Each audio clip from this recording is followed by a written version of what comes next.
Hey there, Mavericks. Laura Marscano, Networking Maverick here. Last week we went to St. Augustine and we interviewed some small business owners. But what I found out actually kind of shocked me at a personal level. Now we're here today at Universal Studios Orlando, Florida to talk about branding, which I think is a great place to do that. The reason I want to talk about this issue is because last week we were in St. Augustine interviewing small business owners. We went door to door. And I was really surprised that none of the women business owners that were actually there wanted to be interviewed. Now, I understand that they were nervous and they felt unprepared. And to be fair, we didn't contact them ahead of time. This was just something we were walking up and down the strip looking to talk with small business owners about their experiences and help provide some e-mentorship to the community. But 100% of the men owners that we talked to had those same concerns and still got on camera. So I want to talk today about confidence and branding so that everyone in the Networking Maverick community can get on camera at the drop of a hat and promote their businesses. The life of a business owner can oftentimes feel a lot like a roller coaster. It's got ups and downs and twists and turns, but one thing is always true: we are the face of our businesses. We are what makes our business unique, and we need to be able to promote it to anyone, anytime, anywhere.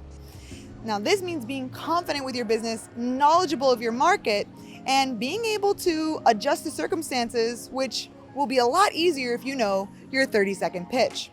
So today, we're going to be talking about how to identify and really hone in on your target market and how to develop a strong 30-second pitch that captures attention and leaves people wanting more. If you haven't already identified your target market, you should watch this video here where I did a deep dive into that specific subject. But let's just recap a little bit in that you want to have a cohesive brand message. That's what it's all about, whether it's on your Instagram, your Facebook, if it's in your promotional materials, or the foot traffic, what you're projecting to your audience along the street. It all should have a cohesive message. If, for instance, it's families, you should be appealing to the family aspect. We heard from Travis that he actually provides families with coloring books and different things that appeal to them to help keep the kids a little distracted and entertained during the meal. Now, I also think that they did a really great job of differentiating themselves on the street for the foot traffic as well. And you heard them say that they do a lot on social media, on Facebook especially. These are all things that can set that business apart from their competitors along that strip. It's also important to keep in mind that if you're trying to give a bold message, you should be seeking a bold audience. If you were seeking an older generation maybe that wanted more consistency and security, you wouldn't give a bold, crazy message, right? That's a disconnect, and then you really didn't know your audience. Research really matters here, and deep diving into your audience will really allow you to develop that true strategy that resonates with them. If we also look at Universal, where we are now, their direct competitor is obviously Disney. I think they've done a great job in targeting a little bit of a different market. I think they cater more to adults than they do younger children. But it also matters that they offer different rides, different entertainment, for instance, Harry Potter. And I know Disney will be doing Star Wars as well. These are differences that appeal to different audiences and types, but they're really important to set themselves apart.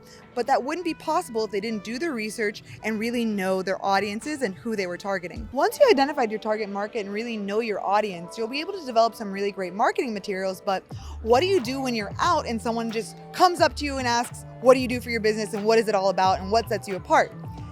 As a small business owner, having a 30-second pitch that you've practiced and really curated makes a huge difference. Let's take an example of how I would formulate a 30-second pitch. For example, let's say you own a donut shop. Maybe you want to start by saying the problem that you identified and the reason why you want to start up your donut shop in the first place. You might say something like, as soon as I moved here, I heard from more and more people how they wanted a good donut at a great value.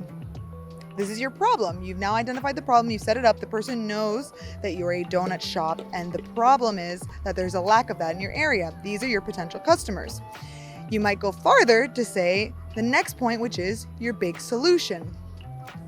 I wanted to create a donut shop experience for people, which is why I created Maverick Munchies Donut Shop.